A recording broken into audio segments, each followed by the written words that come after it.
ఇవాళ హాట్ అంశాలపై debate news బెంచ్కి స్వాగతం. అసలు ఈ ప్రపంచంలో అంటే ఈ భూగోళం కాకుండా ఇంకా అనేక గ్రహాలు ఉన్నాయి. ఆ గ్రహాలలో కూడా జనం నివసిస్తుంటారు. వాళ్ళు ఈ ఇండియాలోనో లేకపోతే ఈ ప్రపంచంలో జరుగుతున్నటువంటి కార్యకలాపాలని అబ్జర్వ్ చేస్తుంటారు. వాళ్ళు మన మీద దాడి చేసే అవకాశం ఉంది.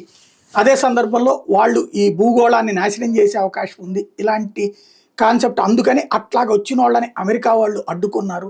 అంతరిక్ష యుద్ధాల్ని ఆపే ప్రయత్నం చేశారు.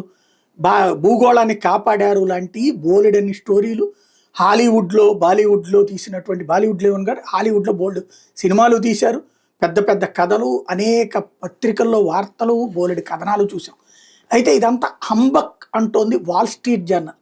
ఏదైతే అమెరికాలో అయితే ఇలాంటివన్నీ ఉన్నాయి, దీనికోసం ప్రత్యేక విభాగమే ఉంది అన్నటువంటి అమెరికాకి సంబంధించినటువంటి అతిపెద్దదైనటువంటి పత్రిక వాల్ స్ట్రీట్ జర్నలే అదంతా ఫేక్, గత 100 ఏళ్ల నుంచి కూడా ప్రజల్ని మోసం చేస్తున్నారు అన్నటువంటి కోణాన్ని ప్రొజెక్ట్ చేసుకొచ్చింది. ఇది నిజంగా అసలు వేరే గ్రహం మీద మనుషులు ఉన్నట్టా లేనట్టా, జీవులు ఉన్నట్టా లేనట్టా, ఇప్పటిదాకా అదేదో బొమ్మలు ఏలియన్స్ బొమ్మలు అంటూ ఏదో శవాలు లేచి వచ్చినట్టు తరహాలంటి కొన్ని చూపెడుతుంటారు.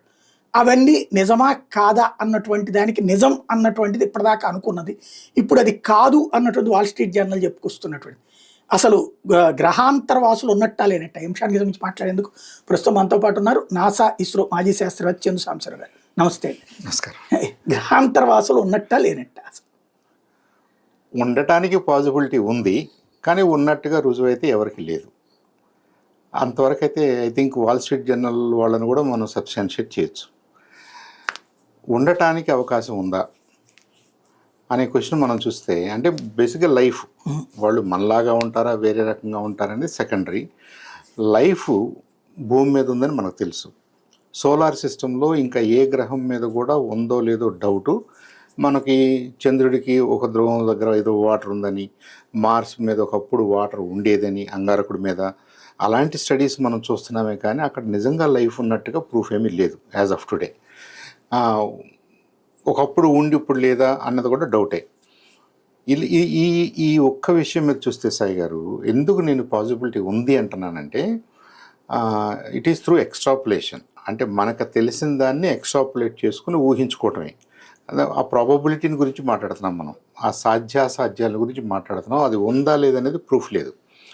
సాధ్యాసాధ్యాల గురించి మాట్లాడుకుంటే మనకు సోలార్ సిస్టమ్ చూద్దాం, సౌర కుటుంబం. మనకి శక్తి ఎక్కడి నుంచి వస్తుంది? ప్రధానంగా సన్ నుంచి వస్తుంది. సన్ అనేది ఒక మండే గోళం. ఆ గోళంలో నుంచి ఎలక్ట్రోమాగ్నెటిక్ వేవ్స్ రావటం ద్వారా భూమి మీద పడటం ద్వారా భూమికి వేడిని ఇస్తున్నాయి. భూమికి వేడిని ఇవ్వడానికి కారణం ఏంటంటే, భూమి అనే పదార్థం మీద సన్ రేస్ పడినప్పుడు అవి రిఫ్లెక్ట్ అయినప్పుడు ఇక్కడ పదార్థం వేడి అవ్వడానికి అవకాశం ఉంది. ఈ భూమి చుట్టూ వాతావరణం ఉంది. ఈ భూమిలో భాగంగానే నీళ్లు ఉన్నాయి, నదులు ఉన్నాయి, సముద్రాలు ఉన్నాయి, అలలు ఉన్నాయి. దీని చుట్టూ ఒక వాతావరణం ఉంది. మనకు వర్షాలు ఉన్నాయి, మిగతా ఋతువులు ఉన్నాయి. ఇవన్నీ ఉండటం వల్ల లైఫ్ ఇక్కడ ఫ్లరిష్ అవుతుంది. లైఫ్ స్టార్ట్ అయింది, లైఫ్ ఫ్లరిష్ అవుతుంది. విభిన్న లక్షలాది రూపాల్లో, కోట్లాది రూపాల్లో లైఫ్ ఉంది ఇక్కడ. సో లైఫ్ ఉండాలంటే ప్రైమరీ కండిషన్స్ ఏమేం కావాలి మనకి? సూర్యరశ్మి లాంటి ఒక లైట్ సోర్స్ కావాలి, కాంతి ఎనర్జీ కావాలి. రెండోది నీరు కావాలి. నీటి ద్వారా జనరేట్ అయినటువంటి ఆక్సిజన్ కానీ మిగతా వాయువులు కానీ ఒక వాతావరణం కానీ, ఆ వాతావరణం ద్వారా మనం పండించుకోగలిగిన పంటలు కానీ ఫుడ్ కానీ ఇదంతా కావాలి మనకి. ఇవన్నీ ఉన్నాయి అనుకుంటేనే ప్రాణరాశి జీవకోటి ఇక్కడ బతకగలుగుతుంది. వీటిలో మనకు అసలు సూర్యుడిని తీసేసి మాట్లాడామనుకోండి, ఇవన్నీ పాసిబుల్ కాదు. ఆటోమేటిక్గా ఇదంతా ఫ్రీజ్ అయిపోద్ది, బ్రతకటానికి వీలు కాదు. ఇక సూర్యుడు లేని భూమి అంటూ లేదు కాబట్టి, సూర్యుడు లేని భూమి మీద జీవరాశి ఉండదు కాబట్టి, సూర్యుడున్న మిగతా గ్రహాల మీద జీవరాశి లేదని మనకు తెలుస్తుంది కాబట్టి సౌర కుటుంబంలో దీన్ని మనం ఎక్స్ట్రాపులేట్ చేసి చూద్దాం. ఈ సూర్యుడు లాంటి వాళ్ళు ఎంతమంది ఉన్నారు ఈ విషయంలో? ఈ అనంత విషయం అని మనకు అనిపిస్తుంది కదా. బిలియన్స్ అంటే కొన్ని లక్షల సంఖ్యలో ఉన్నాయి, కోట్ల సంఖ్యలో ఉండుంటాయి. అసలు దీని సైజ్ ఎంత అనేది ఒక ఎస్టిమేట్కి రాలేదు. సూర్యుడి తర్వాత మనకి దగ్గరగా ఉన్న ఇంకొక సూర్యుడు లాంటి మండే గోళం ప్రాక్సిమా సెంచారీ అంటారు. అది ఎంత దూరంలో ఉంది? ఇక ఇప్పుడు మనం కిలోమీటర్లు ఇట్లా మాట్లాడుకోవడానికి వీలు కాదు. సూర్యుడి దగ్గర నుంచి బయలుదేరిన కాంతి కిరణం భూమి మీదకి రావడానికి 8 నిమిషాల 20 సెకండ్లు పట్టుద్ది. 8 నిమిషాల 20 సెకండ్లు. కొంత దూరాన్ని ఊహించుకోండి, అదొక ఆస్ట్రానామికల్ యూనిట్గా. దాని తర్వాత ఇంకొక స్టార్ కనపడుతుంది మనకి. ఇక ఇక సూర్యుడి తర్వాత అదే మనకు దగ్గరగా ఉన్న స్టారు. అక్కడ బయలుదేరినటువంటి లైటు మనకి రావడానికి 4 సంవత్సరాల పైచిలకు పట్టుద్ది. 4 లైట్ ఇయర్స్ పట్టుద్ది. అంటే ఒక సంవత్సర కాలంలో లైట్ ఎంత దూరం ప్రయాణం చేస్తుందో 4 సంవత్సరాల క్రితం బయలుదేరిన లైటు ఆ ప్రాక్సిమా సెంటేరి నుంచి మన దగ్గరకు వస్తుంది, ఇప్పుడు మనకు కనపడుతుంది. అంటే ఏంటి, అక్కడ నుంచి ఇక్కడికి ఎంత దూరం ఉందో ఊహించుకోండి. దాన్నే కాంతి సంవత్సరం అంటారా? కాంతి ఒక్క సంవత్సరంలో ఎంత దూరం ప్రయాణం చేయగలదో దాన్ని కాంతి సంవత్సరం అంటారు. ఓకే. ఎంత దూరం, అంత పెద్ద నెంబర్ వస్తుంది కాబట్టి సెకన్కి ఎంత దూరమో చెప్తాను. సెకన్కి 3 లక్షల కిలోమీటర్లు ప్రయాణం చేస్తుంది కాంతి. 3 లక్షల కిలోమీటర్లు సెకన్కి, అంటే నిమిషానికి 60 రెట్లు, గంటకి 60 రెట్లు, మళ్ళీ 24 గంటలు, అది ఒక రోజు, మళ్ళీ 365 రోజులు. ఇంత పెద్ద ఇన్ని కిలోమీటర్ల దూరాన్ని ఒక్క లైట్ ఇయర్ అంటారు. అలాంటిది సూర్యుడి తర్వాత మనకి దగ్గరగా ఉన్న ఇంకొక సూర్యుడు లాంటి నక్షత్రం, సూర్యుడు కూడా నక్షత్రమే, ఆస్ట్రానామికల్ భాషలో దాని నక్షత్రమే అంటారు. అలాగే దాని పక్కన దాని తర్వాత భూమికి దగ్గరగా ఉన్నది ప్రాక్సిమా సెంటేరి. అక్కడ బయలుదేరినటువంటి కాంతి భూమి మీదకి రావడానికి 4 సంవత్సరాల పైచులకు పట్టింది, 4 లైట్ ఇయర్స్ పట్టింది. ఎంత దూరమో చూడండి. ఇక ఇప్పుడు ఇంకా అసలు మనకి ఫార్దెస్ట్ స్టార్ ఎంత దూరంలో ఉండి ఉంటుంది అని ఎవరైనా అడిగారు అనుకోండి, మిలియన్స్ ఆఫ్ లైట్ ఇయర్స్ దూరంలో ఉందని చెప్తున్నాం. మిలియన్స్ ఆఫ్ లైట్ ఇయర్స్ దూరంలో అంటే అక్కడ బయలుదేరిన కాంతి ఇక్కడికి రావడానికి మిలియన్స్ ఆఫ్ ఇయర్స్ పడితే ఇక అక్కడి నుంచి ఇప్పుడు ఈ కథ అంతా మొదలవుద్ది. అంటే మనం ఇమాజిన్ చేసుకోవటానికి ఇది అసలు ఎంత స్కోప్ ఉంది, ఎంత పెద్దది ఇది. ఈ విషయం అనేది ఎంత పెద్దదంటే మన ఊహలో కూడా ఆ నంబర్స్ ఫిట్ కావు, అంత పెద్దది. అంత ఉన్నప్పుడు ఏదో ఒక స్టార్ చుట్టూ, ప్రతి స్టార్కి కొన్ని ప్లానెట్స్ ఉండే అవకాశం ఉంది కదా. సూర్యుడి చుట్టూ కనుక 9 గ్రహాలు ఎలా ఉన్నాయో, 8 గ్రహాలు 9 గ్రహాలు మీరు నెప్ట్యూన్ కూడా కౌంట్ చేస్తే, అలాగే ప్రతి సూర్యుడి చుట్టూ కూడా కొన్ని గ్రహాలు ఉండే అవకాశం ఉంటుంది కదా. అలాంటి ప్రతి సూర్యుడి చుట్టూ కొన్ని గ్రహాలు ఉన్నప్పుడు ఏదో ఒక సూర్యుడి చుట్టూ ఏదో ఒక గ్రహం మన సూర్యుడికి భూమికి ఉన్న దూరము, మన సూర్యుడికి భూమికి ఉన్న రిలేషన్ని సాటిస్ఫై చేసే విధంగా ఉండొచ్చు కదా. ఆ పాజిబిలిటీ ఉంది కదా. ఆ పాజిబిలిటీ చాలా మెండుగానే ఉంటుంది, ఎందుకంటే మనం మాట్లాడుతుంది కోట్ల సంఖ్యలో మాట్లాడుతున్నాం కాబట్టి. అలాంటి కాంబినేషన్లో ఉన్న గ్రహాల మీద జీవరాశి ఉండొచ్చు, అది పాజిబిలిటీ. దాన్ని ఎవరు యాజ్ ఆఫ్ టుడే అందరూ సబ్స్క్రైబ్ చేసే ఒక ఫ్యాక్ట్, ఒక సైంటిఫిక్ ఇదేంటి ఆర్గ్యుమెంట్ ఏంటంటే, ఈ అనంత విషయంలో ఏదో ఒక గ్రహంలో లేదా కొన్ని గ్రహాల మీద జీవరాశి ఉండడానికి అవకాశం ఉంది. ఓకే. దాన్ని మీరు ఎలా అభివర్ణించుకున్నా ఓకే. వాళ్ళు మనకంటే మోర్ అడ్వాన్స్డా, లెస్ అడ్వాన్స్డా, మన తర్వాత వచ్చినాయా, మనకంటే ముందు నుంచి ఉన్నాయా, మనకంటే టెక్నాలజికల్లీ మోర్ అడ్వాన్స్డా, సోషల్లీ మోర్ అడ్వాన్స్డా మనకు తెలియదు. వాటి ఆకారాలు ఎలా ఉంటుందో మనకు తెలియదు, ఏం తెలియదు. ఇంతవరకు ఎప్పుడు ఆధారం ఏమీ కనపడలా. కానీ ఇప్పుడు మనకి ఇదివరకు పత్రికల్లో రాసిన పెద్ద పెద్ద గ్రహాంతరవాసులు వచ్చారు, ఫ్లయింగ్ సాసర్ తీసుకుని వచ్చారు, అమెరికాలో కనబడ్డారు, రష్యాలో కనబడ్డారు. అమెరికా వాళ్ళు వాళ్ళని క్యాచ్ చేశారు, వాళ్ళకు ఉన్నటువంటి డిఫెన్స్ సిస్టంతో వాళ్ళని బంధించారు. అక్కడ ఏదో ప్రాజెక్ట్ 651 దాంట్లో అట్టిపెట్టి ఇప్పటికీ పరిశోధనలు చేస్తున్నారు. వాళ్ళని తీసుకెళ్ళడానికి గ్రహాంతరవాసులు వచ్చి యుద్ధం చేశారు, వాళ్ళ మీద మళ్ళీ వీళ్ళు అణుబాంబులు తరహా చేశారు. ఇదంతా జరిగింది. హాలీవుడ్ సినిమాలు కూడా వచ్చినాయి. అంటే మనిషికి తెలియని విషయాల మీద క్యూరియాసిటీ ఉంటుంది, తెలియని విషయం మీద భయము ఉంటుంది, తెలియని విషయం మీద కొన్నిసార్లు భక్తి ఉంటుంది. సో ఈ రెండింటి మధ్యలో ఇన్నోవేటివ్ రైటర్సు, ఇన్నోవేటివ్ క్రియేటర్సు రకరకాలుగా కథలు ఫ్లోట్ చేయడానికి అవకాశం ఉంది. దీన్ని పొలిటీషియన్స్, పొలిటికల్ సిస్టమ్స్ కూడా వాడుకోవచ్చు, మిలిటరీలు కూడా వాడుకోవచ్చు, డిఫెన్స్ సిస్టమ్స్ వాడుకోవచ్చు, వాడుకునే అవకాశాలు ఉన్నాయి. కాబట్టి వీటికింత ప్రచారం ఉంది. మనం సాయి గారు మీరు గుర్తు చేసుకుంటే సునీత విలియమ్స్ గారు ఎపిసోడ్ చేసినప్పుడు మీరు అడిగారు ఈ ప్రశ్న, అసలు ఈ ఏలియన్స్ అనేది నిజమా అంటే అప్పుడు మనకు ఎక్కువ టైం సునీత విలియమ్స్ గారి మీద మాట్లాడుతూ చివరిలో జస్ట్ ఒక నిమిషం మాట్లాడాం. అలాంటి పాసిబిలిటీ ఉంది అని మనకు అనిపిస్తుంది అండి, దాన్ని సపోర్ట్ చేస్తుంది. కానీ అలాంటి వాళ్ళు ఉన్నారన్న ప్రూఫ్ ఏమీ లేదు. ఒకవేళ అలాంటి మనకంటే మోర్ అడ్వాన్స్డ్ క్రీచర్స్ ఉండుంటే వాళ్ళు అక్కడి నుంచి ఇక్కడ దాకా రాగలిగి ఉంటే వాళ్ళకి మనల్ని కొట్టాలనో తిట్టాలనో మనల్ని ఏదో చేయాలనో ఇంట్రెస్ట్ వాళ్ళకి ఏముంటుంది? వాళ్ళ దృష్టిలో మనం చీమలు ఈగల్లాగా సమానం, అంత ప్రిమిటివ్ క్రీచర్స్ కింద సమానం. కాబట్టి అదంతా కూడా మనం ఆ రోజున ఏమన్నామంటే ఇదంతా ఏదో చెప్పుకుంటారు కానీ దేర్ ఇస్ నో ప్రూఫ్. అక్కడ మీరు 51 విషయం అడిగారు, ఏరియా 51 అంటే ఏంటి అని.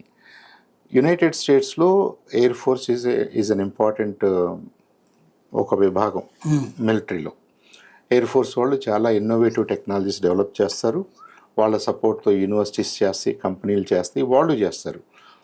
చేసిన తర్వాత మరి ఎంతో కొంత కాన్ఫిడెన్షియాలిటీ మెయింటైన్ చేయాలి. కాబట్టి వాళ్ళకి తెలిసిన కొన్ని ప్రత్యేకమైనటువంటి విషయాల్ని వాళ్ళు ఏరియా 51 అని ఒక ఏరియాలో, ఇప్పుడు మనం గోరంట్ల ఏరియా అన్నాం అనుకోండి, తప్పేముంది?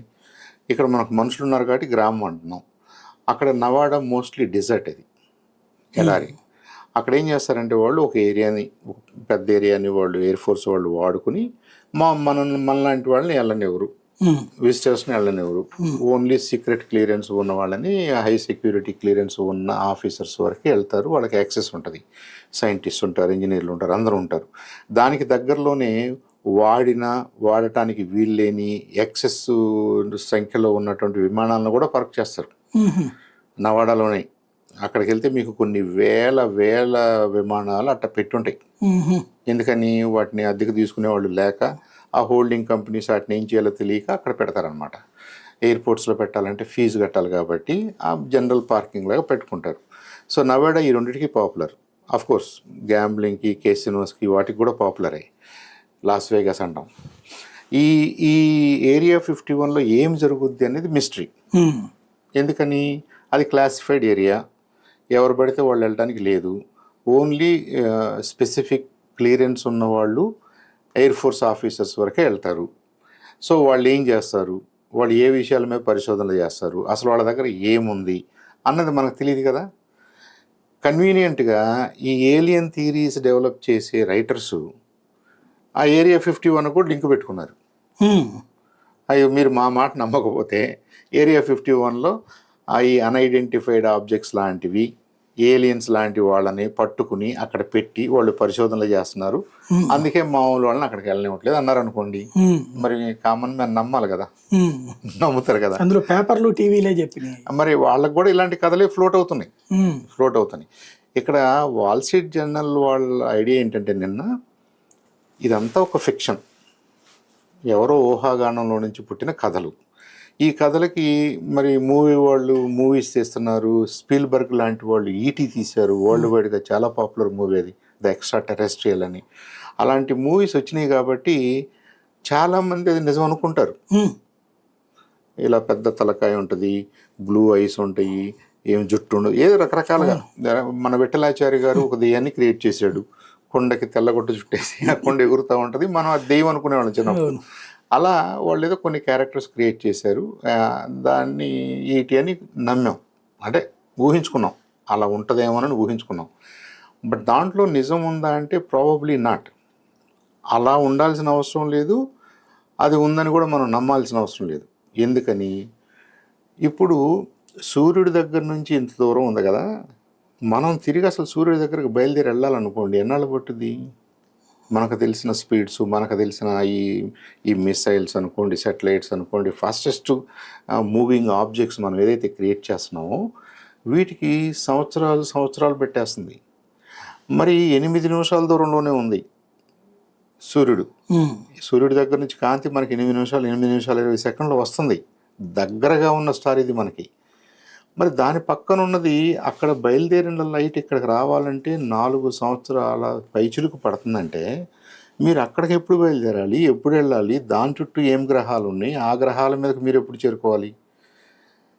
అంటే ఫిజికల్గా ఇది చాలా డిఫికల్ట్ ఆస్పెక్ట్ లాగా అనిపిస్తుంది. ఇక ఇప్పుడు అటుపక్క నుంచి బయలుదేరే వాళ్ళకు కూడా సేమ్ డిఫికల్టీ కదా. అంటే వాళ్ళు ఇంకా అడ్వాన్స్డ్ అని కదా, అదేదో దేవుళ్ళలాగా అలా ఖైదీలు ఇక్కడ ప్రత్యక్షం అయిపోతారు. మీరు ఇప్పుడు పుష్పక విమానాల టైప్ లో ఫ్లయింగ్ అడ్వాన్స్డ్ అన్న చోట ఒక ట్రిక్ ఉంది. ట్రిక్ ఏంటంటే, ఇంతవరకు మనకు తెలిసినటువంటి భౌతిక శాస్త్రము, ధర్మాలు, ఫిజికల్ లాస్ అంటాం.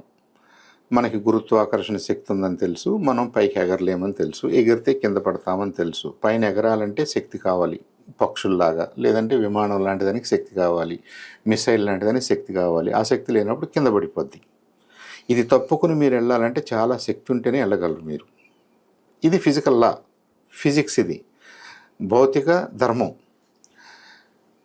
ఈ ధర్మాల్లో నుంచి వచ్చింది ఐన్స్టీన్ చెప్పినటువంటి E=mc² కూడా. అక్కడ సి అంటే వెలాసిటీ ఆఫ్ లైట్. సూర్యకిరణం అక్కడ బయలుదేరి ఇక్కడికి రావడానికి దానికి ఒక స్పీడ్ ఉంటుందని మనం చెబుతున్నామే. ఎంత స్పీడ్ అది? సెకండ్కి 3 లక్షల కిలోమీటర్లు చొప్పునది ప్రయాణం చేస్తూ 8 నిమిషాల 20 సెకండ్లకి ఇక్కడికి వస్తుంది. అంటే సెకండ్కి 3 లక్షల కిలోమీటర్లు వెళ్ళటం అనేది లిమిట్ అనుకుంటే మీరు, ఇక అంతకంటే ఫాస్ట్గా వెళ్ళటానికి అవకాశం లేదు అని ఐన్స్టీన్ ప్రూవ్ చేశాడు. ఓకే, ఇప్పుడు మీరు ఆ స్పీడ్లో వెళ్తున్నారని అనుకుందాం. సెకండ్కి 3 లక్షల కిలోమీటర్ల స్పీడ్లో వెళ్ళగలిగినటువంటి ఒక యంత్రాన్ని మీరు తయారు చేశారు. అది రాకెట్ అంటారు, మిసైల్ అంటారు, స్పేస్ ఏదో క్రాఫ్ట్ తయారు చేశారు. అది కాంతి ఎంత స్పీడ్తో వెళ్ళిద్దో అంత స్పీడ్లో వెళ్ళొద్దని అనుకుంటున్నాం అనుకోండి మీరు. ఇక అంతకంటే దాటి వెళ్ళడానికి అవకాశం లేదని ఐన్స్టీన్ చెప్పాడు. అంతవరకు వెళ్ళామని మనం అనుకుందాం. వెళ్తే ప్రాక్సిమా సెంచారీ అనే స్టార్ దగ్గరికి మనం ఎప్పటికి వెళ్తాం? ఇప్పుడు బయలుదేరితే స్పీడ్ ఆఫ్ ద లైట్ అంత స్పీడ్లో వెళ్తే మీరు 4 సంవత్సరాల 20 రోజులకో ఏమో చేరుకుంటారు. ఇప్పుడు మన స్పీడ్ ఎంత ఉంది? దాంట్లో 5%, 2% కూడా లేదు, 1% కూడా లేదు. అంటే మీరు దీనికి మళ్ళీ 100 రెట్లు వేయాలి. అంటే ఇప్పుడు ఇవాళ మనం బయలుదేరితే మనకు తెలిసిన స్పేస్ క్రాఫ్ట్లో మనకు తెలిసినటువంటి ఈ డ్రాగన్లు, క్రూ డ్రాగన్లు ఇట్లాంటివి వేసుకుని మీరు బయలుదేరారు అనుకుందాం, మీకు 100 సంవత్సరాలు పట్టుద్ది ఇక్కడే. అటు నుంచి రావాలన్న అంతే కదా. మరి అటు నుంచి ఇటు రావడానికి 100 సంవత్సరాల ప్రయాణం చేసి వస్తే అంటే వాళ్ళ లైఫ్ స్పాన్ ఎంత ఉండాలి? సో మనకు తెలిసిన ఫిజిక్స్ ప్రకారం పనిచేసే ఏ యంత్రం కూడా మనల్ని ఇంకొక స్టార్ దగ్గరకు తీసుకెళ్ళలేదు రైట్ నౌ.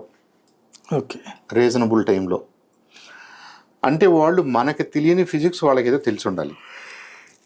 పాసిబులే, ఎందుకు దాన్ని కొట్టేయట్లేదు. ఇప్పుడు ఐన్స్టైన్ చెప్పిన థియరీని అల్టిమేట్ ఇక దానికంటే ఏమి లేదా అంటే ప్రాబబ్లీ మనకి గత 50 సంవత్సరాలుగా మనకున్న అండర్స్టాండింగు E=mc² వైలేట్ చేసి మనం ఫిజికల్గా ఏమీ చేయలేము అని.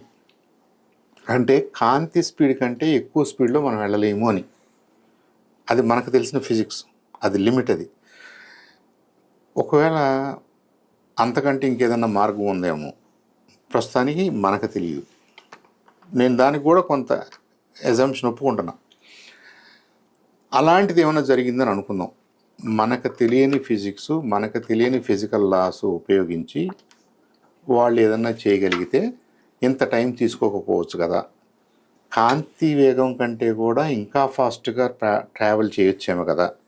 అప్పుడు ఇన్ని సంవత్సరాలు పట్టదు కదా, వాళ్ళు రావచ్చు కదా అని అన్నాం అనుకోండి. అంటే వాళ్ళు definitely they are much more advanced కదా. వాళ్ళకి మనతో ఏం పని? మన దగ్గరకు వచ్చి వాళ్ళు ఏం సాధిస్తారు? మనల్ని ఏదో కొట్టో తిడితే వాళ్ళకు వచ్చే ఉపయోగం ఏంటి? కాబట్టి ఇప్పుడు మనం స్పిన్ చేస్తున్న స్టోరీస్కు అప్పుడు వాల్యూ లేకుండా పోద్ది. అంతే కదా. ఎవరైనా నిజంగా మీకు రావాలనుకుంటే ఇక్కడ ఉన్నటువంటి దానికి ఒక థియరీ పెట్టారు కదా, భూగోళం మీద ఇలా బతుకుతున్నారులేనా వాళ్ళు వదిలేశారు, బట్ ఇప్పుడు అణుబాంబులు ఇవన్నీ తయారు చేసి భూగోళాన్ని నాశనం చేసేస్తున్నారు కాబట్టి వాళ్ళు దీన్ని కాపాడడం కోసం, ఇలాంటి వ్యవస్థని అంతం చేయడం కోసం, వాళ్ళు సేవియర్స్ లాగా దీన్ని రక్షించడం కోసం సరే అది కూడా స్టోరీలో భాగమే, ఆ ఫిక్షనల్ స్టోరీలో భాగమే. ఇక్కడ ఇంకొక ఎనాలజీ చెప్తాను సాయి గారు. మేము చిన్నప్పుడు అందరం బయట పడుకునేవాళ్ళం. మా నాయనమ్మ కూడా పడుకునేది. చిన్నపిల్లలందరూ అందరం పడుకునేవాళ్ళంగా మనం చిన్నప్పుడు. ఒక 40 ఏళ్ల క్రితం 50 ఏళ్ల క్రితం మాట చెబుతున్నాం. అప్పుడు ఇంత పొల్యూషన్ లేదు కాబట్టి, ఈ కరెంట్లు ఫ్యాన్లు ఇవి కూడా లేవు కాబట్టి, ఇటు అవసరం లేదు కాబట్టి బయటే పడుకునేవాళ్ళు. రోజు మన తెనాలి పక్కన మా ఊరు కాకర్లమూడి. పైకి చూస్తుంటే 10:30, 11 ఒక గ్రీన్ లైట్ లాగా, ఒక ఎల్లో లైట్ లాగా బ్లింక్ అవుతూ అలా ఏదో ఈ అనుకుంటే ఎత్తులో వెళ్తూ ఉండేది. అది విమానం అన్న సంగతి కూడా మా ఊర్లో ఎవరికి తెలియదు. మా నాలెడ్జ్ బేస్ అది. అప్పుడు మా నాయనమ్మ రోజు మాకు కథ చెప్తూ ఉండేది. ఏమని? పేదరాశి పెద్దమ్మ ఉందని, ఆమెని వాళ్ళ పుట్టింటికి 4 కొడుకులు తీసుకెళ్తున్నారని, 2 పక్కల లైట్లు పట్టుకున్నారని, వాళ్ళు మాట్లాడుకుంటూ పాటలు పాడుకుంటూ ఆమెను తీసుకెళ్తున్నారని చెప్పేది. మరి ఈ రోజు అటెళ్ళి ఆమె ఎప్పుడు తిరిగి వస్తుంది ఇటు అని మేము అడిగేవాళ్ళం కాదు. మాకు అంత ఇమాజినేషన్ లేదు. ఆమె స్టోరీ ఎప్పుడు కూడా పేదరాశి పెద్దమ్మ అది కలకటా నుంచి చెన్నైకి వచ్చే, మద్రాసుకు వచ్చే మెయిల్ అట. ఏరోప్లేన్లో మెయిల్ వచ్చి దాన్ని మెయిల్ సర్వీస్ కోసం వాడేవాళ్ళట. నైట్ టైం వచ్చేది ఒక బోయింగ్ 707 అది. ఇప్పుడు వెనక్కి తిరిగి ఆలోచించుకుంటే మనకు అదన్నీ అర్థమవుతుంది. ఆ రోజుల్లో మాకు తెలియదు. మేము 5 10 మంది ఆమె చుట్టూ కూర్చునేవాళ్ళం. ఆమె రాయలుగా రోజు కథ చెప్తూ ఉండేది. పేదరాశి పెద్దమ్మని తీసుకెళ్తున్నారు వాళ్ళ పుట్టింటికి అని చెప్పేది. మేము నమ్మేవాళ్ళం. మన పరిస్థితి కూడా ఏలియన్స్ విషయంలో కుడియడంగా అలాగే ఉంది. ఇప్పుడే కాదు, గత 50 ఏళ్ల నుంచి కూడా అలాగే ఉంది. ఎవరైతే దీన్ని స్పిన్ చేయడం స్టార్ట్ చేశారో అప్పటి నుంచి కూడా మనం ఊహించుకుంటున్నాం, ఏమో ఉందేమో, మనకు తెలియదేమో, పాసిబిలిటీ ఉంది కదా, ఉంటారేమో అని అనుకుంటున్నాం. పెద్ద పెద్ద పత్రికలే ఫోటోలు వేసినాయి కొన్ని. ఇదిగో ఇది కూలిపోయినటువంటి శకలాలు అని చెప్పేసి, అది ధ్వంసం అవడం వలన దొరికిపోయారు అమెరికాకి అని చెప్పేసి ఇండియా టుడే లాంటి వాటిట్లోనూ స్టోరీలు చూశాను నేను. అట్లాగే ఇంగ్లీష్ పత్రికల్లో కూడా చూసాము. అదే ఫ్లయింగ్ సాసర్ మీద వచ్చి ఆ ఫ్లయింగ్ సాసర్ ఇక్కడ కింద ఆ దించే టైంలో పగిలిపోయింది. అది ఆ సౌండ్ వినగానే అమెరికన్స్ అక్కడికి పోయి వాళ్ళ ఇది పట్టుకున్నారు వాళ్ళని. కొంతమంది వీళ్ళు చచ్చిపోయారు కూడా. ఇదిగో కానీ కొన్ని ఫొటోస్ కూడా ఫ్లోట్ అయినాయి పత్రికల్లో. ఓకే, దీన్ని 2-3 రకాలుగా మనం అర్థం చేసుకోవచ్చు. ఒకటి, ఎంటైర్లీ ఫిక్షన్ అనేది ఒక భాగం. దీంట్లో ఏదన్నా కొద్దిగా నిజం ఉండటానికి, ఏమన్నా ఆధారాలు ఉండటానికి కూడా ఏమన్నా పాజిబిలిటీ ఉందా చూద్దాం. ఏదన్నా నిజం ఉండటానికి ఏం పాజిబిలిటీ ఉండొచ్చు అంటే, ఏదో మనకు తెలియంది. ఇప్పుడు మా నాయనమ్మ దృష్టిలో పేదరాశి పెద్దమ్మ ఎలాగో, ఇప్పుడు మనందరికీ కూడా యాజ్ ఆఫ్ టుడే నాకు అర్థం కాంతి ఆకాశంలో ఏమన్నా కనిపిస్తే నాకు వింతగానే ఉంటుంది కదా. అది నేను ఎప్పుడు చూడలా, నాకెవరూ చెప్పలా, అలాంటి పాజిబిలిటీ ఉందని నేను అనుకోవట్లా. దానికి ఏదో పేరు పెట్టా నేను, ఫ్లయింగ్ సాసర్ అని మీరు అంటున్నారు. మోర్ సైంటిఫిక్గా అన్ఐడెంటిఫైడ్ ఫ్లయింగ్ ఆబ్జెక్ట్స్ అని పేరు పెట్టారు. అదొక క్లాస్. ఎందుకంటే చాలామంది చెప్తున్నారు, నేను ఇటు వెళ్ళటం చూశాను, అటు వెళ్ళటం చూశాను, డిస్క్ లాగుంది, సెమై స్పియర్ లాగుంది, ఏంటేంటో షేపులు చెప్తున్నారు. చెప్తుంటే సరే అందరితో ఏం ఆర్గ్యూ చేస్తాం మనం? ఇది అన్ఐడెంటిఫైడ్ ఫ్లయింగ్ ఆబ్జెక్ట్స్ కేటగిరీలో స్టోరీలు రాసుకుంటూ వచ్చారు. న్యూస్ పేపర్స్ రాస్తున్నాయి, క్లాస్ రూమ్స్లో కూడా మాట్లాడుతున్నారు. అయితే అలాంటిది ఎక్కడన్నా పడిందా, ఫిజికల్గా ఉందా అని మనం అడిగామనుకోండి, వెంటనే ఏం చెప్తున్నారు, ఇది మీరెవరికి టచ్లో, మీకెవరికి అందుబాటులోకి లేదు, ఇది చాలా ఇంపార్టెంట్ కాబట్టి దీన్ని ఏరియా 51కు మూవ్ చేశారు. ఏరియా 51లో దాన్ని స్టడీ చేస్తున్నారు, అసలు ఆ మెటీరియల్ ఏంటి, అందులో ఒకళ్ళు చచ్చిపోయారని కూడా మొన్న మధ్యన వార్తలు ఇలా మాట్లాడుతున్నారు. ఇలా మాట్లాడుతున్నప్పుడు ఒక్క పాజిబిలిటీ ఏంటంటే, మనం ఇవాళ సూర్యుడి దగ్గరికి ఒక ప్రోబ్ పంపాం అనుకుందాం, లేదు వేరే గ్రహాలకి డీప్ స్పేస్లోకి మనం ప్రోబ్స్ పంపిస్తున్నాం. ప్రోబ్స్ అంటే ఏంటి? దాంట్లో మనుషులు ఎవరు ఉండరు, ఒక ఇన్స్ట్రుమెంట్, దాని అంతా అదే ప్రొపెల్ చేసుకుంటూ వెళ్తుంది. ఒక 5 సంవత్సరాలు 10 సంవత్సరాలు 20 సంవత్సరాలు ట్రావెల్ చేసిన తర్వాత ఏదో ఒక గ్రహం వైపుకి వెళ్తుంది. అలాంటిది ఏదో ఒక సోలార్ సిస్టంలో నుంచి, ఏదో ఒక నక్షత్రం దగ్గర ఉన్న ఒక సిస్టంలో నుంచి అక్కడ ఉన్నటువంటి మోర్ అడ్వాన్స్డ్ టెక్నాలజికల్గా అడ్వాన్స్ అయిన ఒక రేసు ప్రోబ్స్ పంపించడానికి అవకాశం ఉందా? పంపొచ్చు. వాళ్ళకి మనలాగానే ఇంకేదన్నా సోలార్ సిస్టంలో ఎక్కడన్నా లైఫ్ ఉంటుందా అనే అసెస్మెంట్లో ఒక సూర్యుడి దగ్గర దానికి భూమి అనే ఒక గ్రహం ఉంది, ఆ గ్రహం మీద పాసిబిలిటీ ఉందని అనుకుని భూమి మీదకి ప్రోబ్స్ పంపడానికి అవకాశం ఉందా? ఉంది. అది 20 ఏళ్ళు ప్రయాణం చేసిందా, 50 ఏళ్ళు ప్రయాణం చేసిందా, 100 ఏళ్ళు ప్రయాణం చేసిందా మనకు తెలియదు. ఏదో మొత్తం మీద ప్రయాణం చేసి ఇక్కడ దాకా వచ్చిందని అనుకుందాం. అంతవరకు మనం మరి మరి బెనిఫిట్ ఆఫ్ డౌట్ ఇవ్వాల్సి వస్తుంది కదా. అందుకని ఏదైనా not man made but it is manufactured, మనం చేసింది కాదు. ఈ భూమి మీద ఎవరు చేయలే, కానీ ఎవరో చేసింది ఒక వస్తువు అయితే మనకు దొరికింది అనుకోండి మరి దాన్ని మనం ఇలాగే విశ్లేషించాల్సి వస్తుంది. నిజంగా దొరికిందా, ఎవరి దగ్గర ఉందా అన్న ప్రశ్నకి సమాధానం మాత్రం మీకు రావట్లేదు. అది ఏరియా 51కి తీసుకెళ్లారు, అక్కడ ఉందని చెప్తున్నారు. అది అమెరికా ఈవెన్ క్వశ్చన్ ఆన్సర్స్ దీంట్లో కూడా వాళ్ళ కాంగ్రెస్లోనూ చర్చకు వచ్చింది. ప్లస్ అప్పట్లో వాళ్ళ సైంటిస్టులను అది అడిగినప్పుడు కూడా ఈవెన్ బైడెన్ని కూడా అప్పట్లో అడిగారు, రైట్ చేసినప్పుడు కూడా కొంత ఇట్లాంటి సమాధానాలే వచ్చినాయి. అవి కొన్ని చెప్పకూడదు కొన్ని అన్నటువంటి, అంటే అది కావాలని వాళ్ళు అంటే ఇప్పుడు దీనికి మళ్ళీ మనం నెక్స్ట్ ఎలా డిస్కస్ చేయొచ్చు. మోర్ అడ్వాన్స్డ్ స్పేస్ క్రాఫ్ట్స్ మా దగ్గరకు వచ్చి పడినాయి, దాన్ని మేము అర్థం చేసుకొని మేము రివర్స్ ఇంజనీరింగ్ చేయడానికి ప్రయత్నం చేస్తున్నాము. ఇది మనంతటా మనం చేయాలంటే ఇంకొక 100 ఏళ్ళు పట్టుద్ది, 200 ఏళ్ళు పట్టుద్ది. కానీ అక్కడదేదో ఇక్కడికి వచ్చినప్పుడు మేము రివర్స్ ఇంజనీర్ చేసి దీన్ని చేయగలిగినప్పుడు మా దగ్గర మోర్ అడ్వాన్స్ టెక్నాలజీ ఉన్నట్టే కదా. ఇప్పుడు గవర్నమెంట్ ఊరిని అనుకుందాం, ఇది కూడా ఫిక్షనే మనం మాట్లాడుతున్నాం కూడా, ఈ డిఫెన్స్ సర్వీసెస్ వాళ్ళు అలాంటి కథ స్పిన్ చేశారనుకోండి, అప్పుడు అమెరికా దగ్గర మిగతా వాళ్ళకు ఇంకో 50 సంవత్సరాలు 100 సంవత్సరాలు పడితే ఏమేమి టెక్నాలజీస్ డెవలప్ చేయొచ్చు అనుకుంటున్నారో అలాంటివి వాళ్ళ దగ్గర ఆల్రెడీ ఉన్నాయంట అన్నప్పుడు మరి మిగతా వాళ్ళు భయపడతారు కదా. ఓకే, అదొక రకమైన డిఫెన్సే కదా.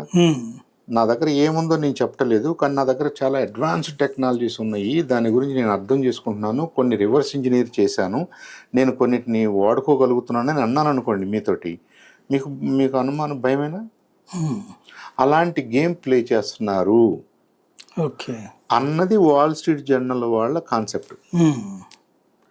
నిజంగా అలాంటిది ఏమీ లేదు, దానికి ఏమీ ప్రూఫ్ లేదు. ఒకవేళ ఏదైనా ఉన్నా కానీ ఓపెన్గా సైంటిఫిక్ కమ్యూనిటీకి చెప్పకుండా మీరేదో మేము సీక్రెట్గా చేస్తున్నామంటే నమ్మాల్సిన అవసరం లేదు. ఇదంతా కూడా సైంటిస్ట్ని మిస్లీడ్ చేయటం, ఫారిన్ కంట్రీస్ని మిస్లీడ్ చేయటము, ఫారిన్ స్పైస్ని మిస్లీడ్ చేయటము, ఈ దీంట్లో భాగంగా చూడాలే కానీ నిజంగా మీరు అనుకోవాల్సిన అవసరం లేదు, ఇది నిజం అని అనుకోవాల్సిన అవసరం లేదు అనేది వాల్ స్ట్రీట్ జర్నల్ వాళ్ళ కొత్త ట్విస్ట్. ఎందుకని ఇంతకాలం పాటు అమెరికన్ మీడియానే ఏదో ఉన్నది ఏదో జరుగుతున్నట్టుగా ప్రచారాలు చేసింది, ఫోటోలు చాలా ఇవి చేసింది, ఫ్లయింగ్ సాసర్స్ చేసింది, ఏదో టెంకిదే జుట్టు లేని ఏదో బొమ్మల్ని క్రియేట్ చేశారు, అవి అక్కడ ఉందని.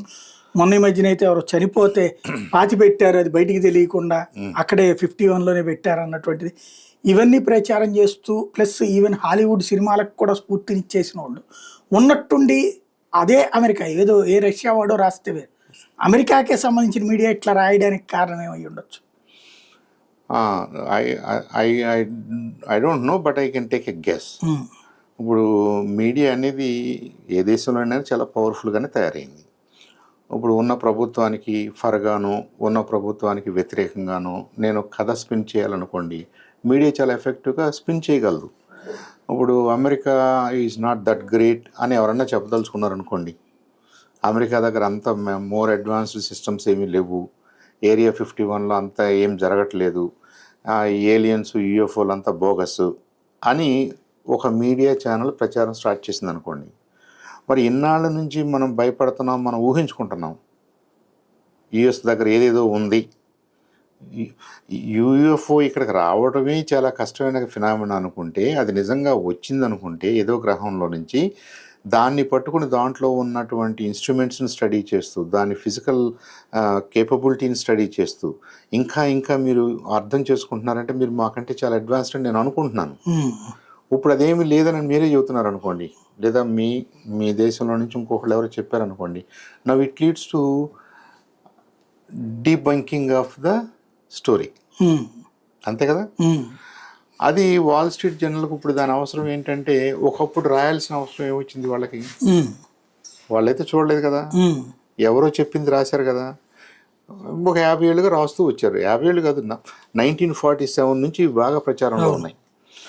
రాజ్వెల్ ప్రపంచ యుద్ధం తర్వాత రాజ్వెల్ డేస్ నుంచి, రాజ్వెల్ ల్యాండింగ్ అని చెప్పేసి అక్కడ ఏదో ఒక అన్ఐడెంటిఫైడ్ ఫ్లయింగ్ ఆబ్జెక్ట్ పడిపోయిందని, దాన్ని సేవ్ చేశారని, దాంట్లో ఇన్స్ట్రుమెంట్స్ స్టడీ చేస్తున్నారని స్టార్ట్ అయిన స్టోరీ ఈ 40, 50, 60 సంవత్సరాల్లో బాగా ప్రచారంలోకి వచ్చింది. మూవీస్ తీశారు, బుక్స్ రాశారు, మీరు అన్నట్టుగా అన్నీ జరిగిపోయినాయి. ఇదంతా ఎందుకు చేశారు అప్పట్లో? ఒకటి వాళ్ళకి తెలియక, రెండోది ఏదో ఇది ఎంటర్టైన్మెంట్ పాయింట్ ఆఫ్ వ్యూలో బాగుంది అనుకుని, కానీ ఎంటర్టైన్మెంట్కి ఫీడ్ చేస్తుంది డిఫెన్స్ సిస్టమ్స్ అని వాళ్ళకి తెలియకపోవచ్చు. ఈ డిఫెన్స్ స్ట్రాటజిస్టులు దీన్ని ఎంటర్టైన్మెంట్గా బయటకు ప్రచారంలోకి తీసుకొచ్చి ఉంటారు. ఇది ఎంటర్టైన్మెంట్కి బాగుంది కదా అని చెప్పేసి వీళ్ళు వాడుకుని ఉంటారు. ఏదో ఒక రోజుకి మనలో కూడా కొంత విజ్డమ్ ప్రివేల్ అవుద్ది కదా. అలాంటిది ఏమన్నా, అలాంటి తెలివితేటలు ఏమన్నా వాషింగ్టన్ జర్నల్కి వచ్చి ఆ క్వశ్చన్ అడిగారా ఇప్పుడు తెలియదు నాకు. బట్ జనరల్గా ఇవన్నీ కూడా గవర్నమెంట్కి మనం ఫర్గా ఉన్నామా, గవర్నమెంట్కి వ్యతిరేకంగా ఉన్నామా అనే దాంట్లో జెనసిస్ అయితే ఉంటుంది. మామూలుగా అమెరికా దాన్ని ఏమంటారు, జవాబుదారీతనం ఉన్నటువంటి దేశం అంటారు కదా. ఇట్లాంటి వాటికి సమాధానం చెప్పాల్సిన అవసరం లేదు కదా. వాళ్ళు ఏం చేస్తారంటే, నేను డిఓడికి గతంలో చేశాను. నాకు సెక్యూరిటీ క్లియరెన్స్ ఉండదు, బికాజ్ నేను అక్కడ పుట్టి పెరగలేదు. నేను వేరే దేశం నుంచి అక్కడికి వెళ్ళాను, ఇండియన్గా అక్కడికి వెళ్ళాను. సో మనం కొన్ని చేయొచ్చు, కొన్ని చేయకూడదు. మీరు ఇంకా కొన్ని చేయాలనుకుంటే మీకు సెక్యూరిటీ క్లియరెన్స్ కావాలి అంటారు. జనరల్గా సిటిజన్స్కి వస్తుంది అనుకోండి. దాంట్లో మళ్ళీ లెవెల్స్ ఉంటాయి. దాంట్లో లెవెల్స్ అంటే ఏంటంటే, మీకు security level, top security clearance, Sai గారికి టాప్ సెక్యూరిటీ క్లియరెన్స్ వచ్చింది అన్నారనుకోండి. అంటే మీరు మాత్రం వెళ్ళగలిగిన కొన్ని ల్యాబ్స్, మీరు మాత్రం చేయగలిగినటువంటి కొన్ని పనులు ఉంటాయి. అది అందరూ చేయడానికి లేదు. మరి ఇప్పుడు మీరు అడిగిన క్వశ్చన్, జవాబుదారీతనాన్ని సీక్రెసీతో ముడిపెట్టేస్తే అది క్లోజ్ అయిపోయింది కదా. కొన్ని విషయాలు మనం అడగకూడదనే కదా. ఇప్పుడు మనకి ఇండియాలో కూడా రైట్ టు ఇన్ఫర్మేషన్ యాక్ట్ ఉంది. రైట్ టు ఇన్ఫర్మేషన్ యాక్ట్కి కూడా బౌండరీస్ ఉన్నాయి కదా. మీరు వేరే వాళ్ళ ప్రైవేట్ విషయాలు అడగకూడదు. ఒక హాస్పిటల్లో ఎలాంటి పేషెంట్స్ని ఎప్పుడు ట్రీట్ చేశారో పేర్లతో సహా ఇవ్వమంటే ఇవ్వకూడదు కదా. దానికి వేరే చట్టాలు అడ్డు వస్తాయి. మన డిఫెన్స్ వాళ్ళు ఏం చేస్తున్నారో మీరు అడగకూడదు. మన డిఫెన్స్ నెక్స్ట్ ఎప్పుడు ఏం చేయబోతుందని మనం అడిగితే ఎలా చెప్తారు? చెప్పరు. సో జవాబుదారీతనం ఉంది, అది సివిల్ అడ్మినిస్ట్రేషన్లో. బట్ డిఫెన్స్ సిస్టమ్స్కి సంబంధించిన వాటిల్లో జవాబుదారీతనాన్ని మీరు ఎక్స్పెక్ట్ చేయకూడదు, వీలు కాదు. కాబట్టి ఏరియా 51 అనేది is card and of for civilians అన్నారనుకోండి, అవుట్. ఇక మీరేం అడగటానికి లేదు. దాంట్లో కూడా అందరూ ఎయిర్ ఫోర్స్ పర్సనల్ అక్కడికి వెళ్ళడానికి లేదు. టాప్ సీక్రెట్ క్లియరెన్స్ ఉన్న వాళ్ళే వెళ్ళాలి, పలానా క్లియరెన్స్ ఉన్న వాళ్ళే వెళ్ళాలన్నారు అనుకోండి. ఆ పలానా క్లియరెన్స్ ఉన్న వాళ్ళు అక్కడికి వెళ్ళిన వాళ్ళు ఏం చేసినా చేయకపోయినా వాళ్ళు బయటికి చెప్పడానికి లేదు కాబట్టి దాదాపుగా ఇక మనకేం తెలియదు. సో అలాంటి మైండ్ ఫ్రేమ్ ఉన్న వాళ్ళనే తీసుకుంటారు కదా. రైట్. ఫైనల్గా అసలు గ్రహాంతరవాసులు ఉన్నారా లేదా అన్నటువంటిది భవిష్యత్తులో ఇట్లాంటి చర్చలు లేకపోతే ఇదే ఉంటుందా? అమెరికా ఎప్పుడైనా, ఇప్పుడు ట్రంప్ లాంటి కొంచెం టెంపర్మెంట్ ఉన్నాడు కాబట్టి ఉన్నాడో లేడో అన్నటువంటిది ఒక కన్ఫర్మేషన్ ఇస్తారు అని చెప్పలేకపోవచ్చు. Temperament has nothing to do with this. వాళ్ళకి డిఫరెంట్ పాలసీస్ ఉంటాయి కాబట్టి అమెరికన్ ప్రెసిడెంట్స్కి ఆ యాక్సెస్ ఉంటుందేమో, కానీ ఆ ఇన్ఫర్మేషన్ ఉన్నా కానీ వాళ్ళు చెప్పడానికి అవకాశం ఉండదు, చెప్పరు నా ఉద్దేశం.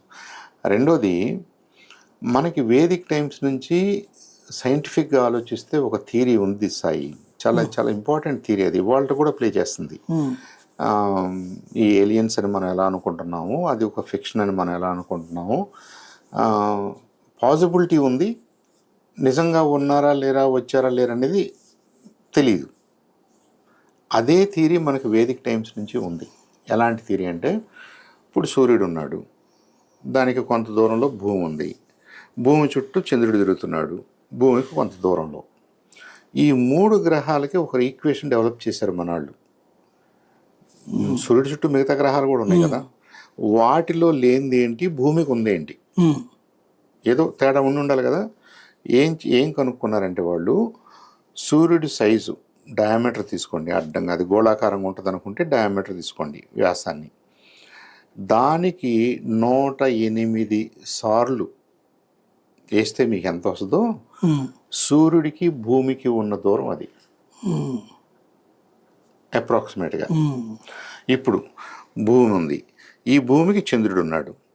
ఇటు చంద్రుడి వైపుకి వెళ్ళి చంద్రుడి వ్యాసం తీసుకుని అక్కడి నుంచి 108 సార్లు మీరు ఇటు ప్రయాణం చేస్తే భూమి వస్తుంది.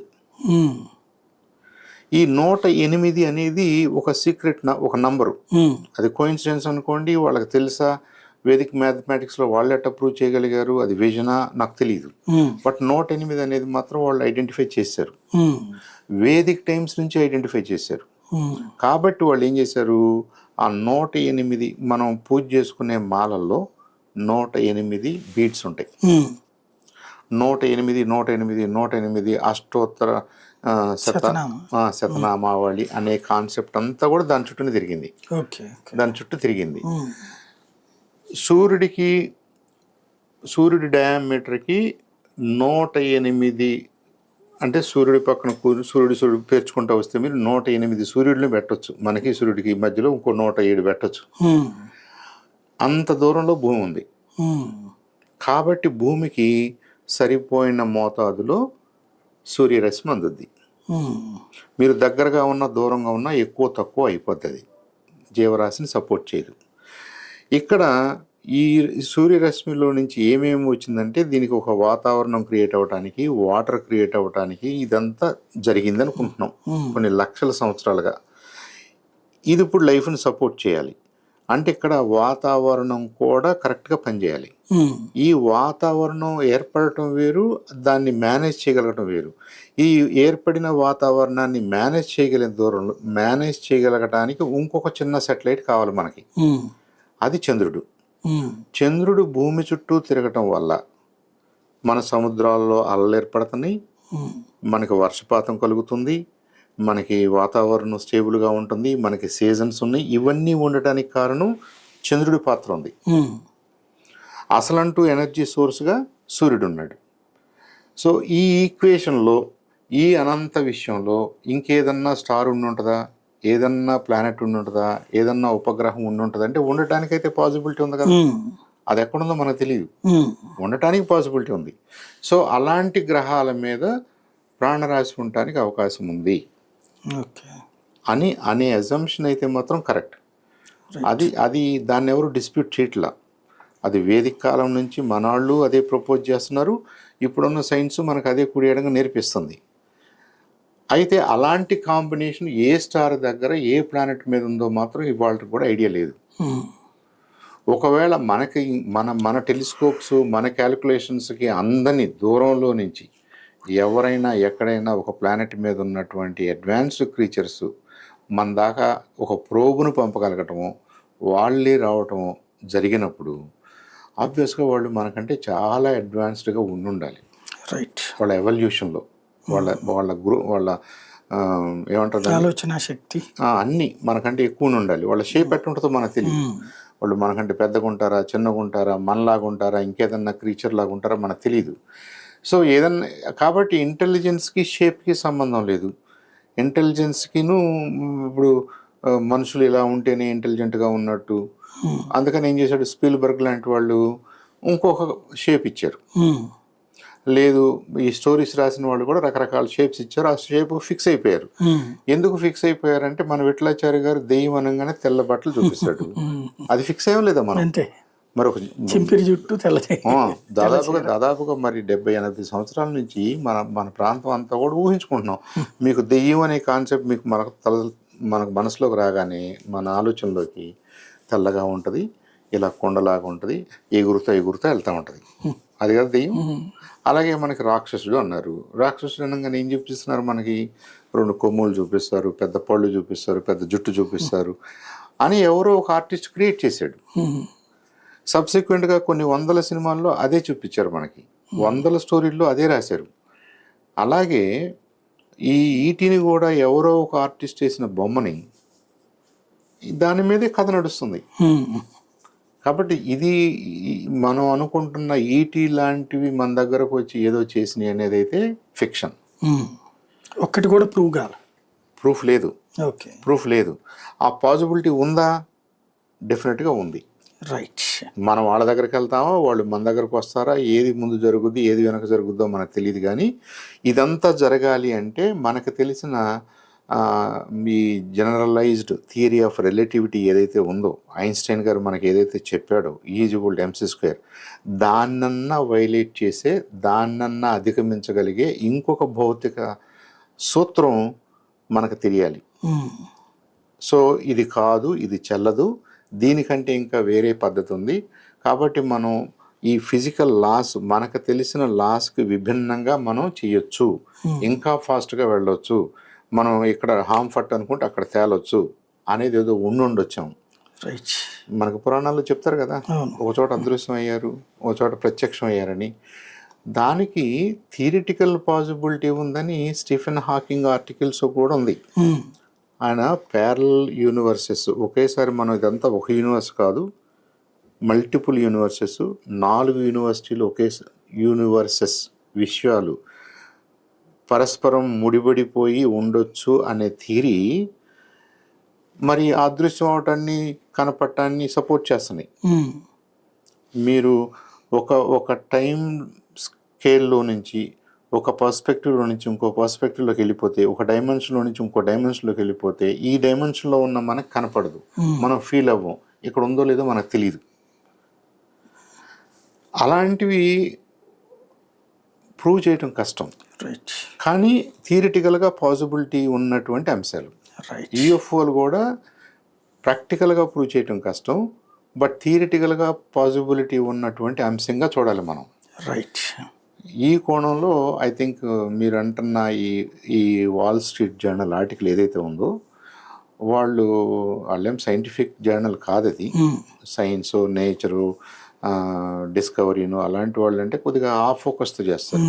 వీళ్ళు ఎందుకు దీన్ని ఇంతగా భుజానికి చేస్తున్నారంటే probably there are other socio political economic angles involved. Right. అంతకంటే దాంట్లో ప్రస్తుతానికైతే మనం నేర్చుకోవడానికి ఏం లేదు. Thank you. ఇది గ్రహాంతరవాసులు ఉన్నారా లేదా, ఇది మాత్రం ఎప్పటికీ తేలని అంశమే. ఉన్నారన్న వాళ్ళు ఉన్నారనుకోవచ్చు, లేరనుకునేటటువంటి వాళ్ళు లేరనుకోవచ్చు. సైంటిఫిక్గా ప్రూవ్ చేస్తానికి అమెరికా అసలు తన దగ్గర ఉన్నారని ఇంతకాలం చేసిన ప్రచారానికి స్పష్టత ఇచ్చే అవకాశం అయితే కనిపించటం లేదు.